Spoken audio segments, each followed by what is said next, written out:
Agrarian conditions. Governor General Cornwallis, himself a big landlord in England, wanted to create landlords in India. So Cornwallis wanted to create landlords in India also. There were already revenue farmers under the Mughals. So already there were tax farmers under Mughals. Okay. Cornwallis came to a settlement with them, treating them as landlords. So Cornwallis made an agreement with them and treated them as landlords. The outcome was the first time in India there was a class of zamindars or landlords with a right to own, bequeath and inherit land. The cultivators on the other hand were reduced a position to mere tenants. Tenants means land. Okay. The British dealt with the landlords or zamindars directly and gave them total freedom to do what they liked with their tenants. Okay, zamindars give full freedom to British gave full freedom to zamindars and with their lands. Okay, this settlement made with the zamindars of Bengal, Bihar, Orissa and called permanent settlement. So this system only called as permanent settlement.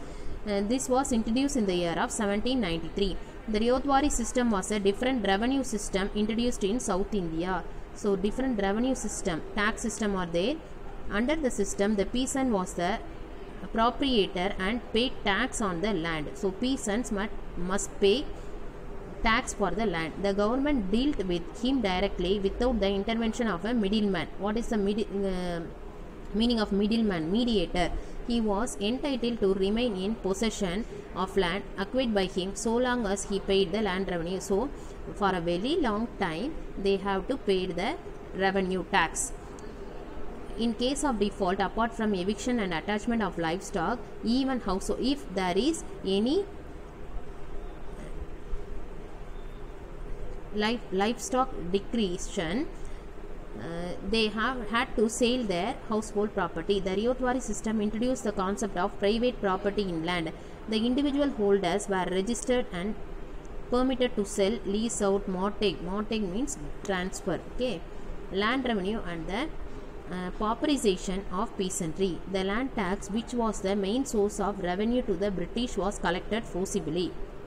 So main tax was land tax, which was collected by the British. Even in times of famines, no remission was given to the peasants. So in the times of famine also, there was no freedom to the peasants.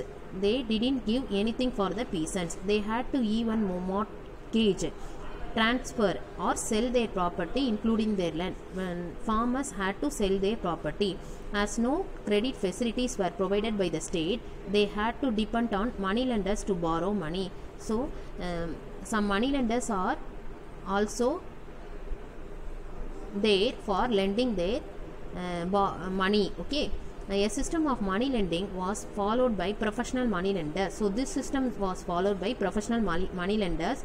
They belong to various communities: Mahajanas, Shaukaras, Bohras and Nattukotai Chettiars. The colonial state pursued a policy of commercialization of agriculture. Commercial crops like cotton. So what are the commercial crops? Cotton, jute, groundnut and oilseed.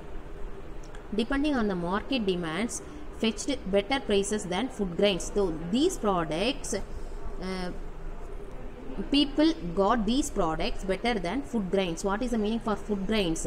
Rice and wheat. So in his bid to clear his debt and to pay up the revenue dues to the state instead of producing for home consumption, so farmers are compelled to cultivate the crops for market also, apart from the home consumption, home use. Okay, he had to depend on the price trend in international markets for selling his agriculture goods. Farmers depend on the international market, but is it possible in selling in international market? No. Okay, ignorant of market forces, the peasants often came to distress. So the peasants had stress. Okay, when the demand in the local markets, which was now linked to the world market. So local market is now linked with the world market. Okay, thank you.